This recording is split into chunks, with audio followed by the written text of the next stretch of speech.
How's it going, everybody? This week we do have a mix of news, we have an update on an old thing, and we have the new stuff coming with Season 10. This week was a teaser week, so it's not a lot of details. The update is the responsive dialogue system, which was the chatting system with the terrible voices that we complained about before Marching Fire. We had a preview of that during the open test. That has been officially scrapped. They did say they wanted to review it, and it turns out they did review it, and the impact it would have on the game overall didn't outweigh the development time that they would have had to spend on it. Because of this, they are not going to be implementing the new system. This is both very good news and very bad news in my opinion. It was a neat system, and if they would have redone it with new voice actors and better effects, I think that would have been a wonderful thing to add, as it did have some cool heroes. I can think of 3 of them that I kind of enjoyed, but other heroes just didn't fit at all. They were really low quality in both effect and voice.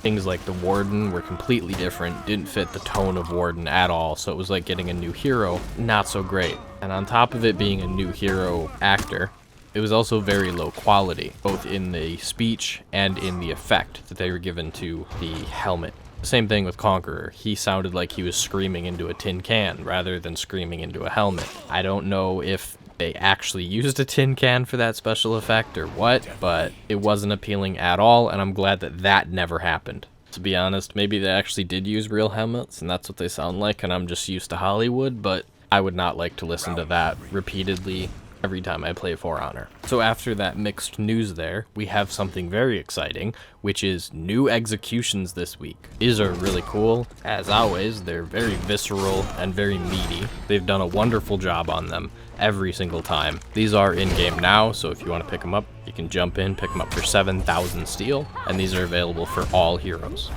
Then we have the usual weekly stuff, so a new arcade quest and a Breach Warrior challenge this weekend. The Breach Warrior challenge will give you some steel for completing it. It is a faction-wide challenge as usual, so go ahead and complete some matches for Breach, get yourself some steel. Then as a update, we did have a whole bunch of matchmaking changes over the course of Season 9 here. They did settle on one, and they did find out that one is much better than the rest, just massively better. One of the things they've had a problem with is how long it takes to stabilize where your matchmaking should be. The current one isn't that great at it, and it's taking about 3 weeks to stabilize your match quality. That's kind of problematic, especially for new players who maybe quit before they play for 3 weeks. So with that, they're going back to a mix between the current matchmaking and the matchmaking we had in Season 8, and they're going to be blending them along with additional parameters, and this should result in a better, or rather the best matchmaking we've had thus far, giving us something to the tune of 2 to 3 days worth of stabilization rather than a week or more. This does mean that matchmaking will be reset one final time at the beginning of Season 10 or Year 3 Season 2, depending on whether or not you're Ubisoft, I guess. But this should result in some significant uplift in player quality for matches, so I'm excited to see that. And then is the teaser. This is for next week's show. Next week we will be having a big stream. They will be bringing on multiple members of the development team to showcase us all the cool stuff that they usually do with a new season. So we're going to be seeing new armor, we're going to be seeing new weapons, the entirety of the hero's new moveset, all of that fun stuff that we know and love from the season reveals of past, we will be getting next week. With that, we do have the teaser for the new hero. We already knew that he was going to be getting a large fantasy-style double-bladed axe, but this time we have the shrunken heads on his waist, some cloth metal armor on him, and a gauntlet. It is a neat teaser, and I am significantly teased. I can't wait for next week. This is going to be really exciting. It looks like a serious competitor Raider, so let's get some big boy axes in here, yeah? To go with this teaser, we do have a bit of information from the arcade mode, the same as we had with VORTIGER'S. There is a new hero named Ryoshi, maybe butchering that, we'll find out. It is Ryoshi, and he is from Ayuden, which is an area on the map, so same as VORTIGER and his defense with the Black Priors on the volcano, preventing Mount Ignis from being taken. We have a little bit of arcade story given to us here, talking about the new hero.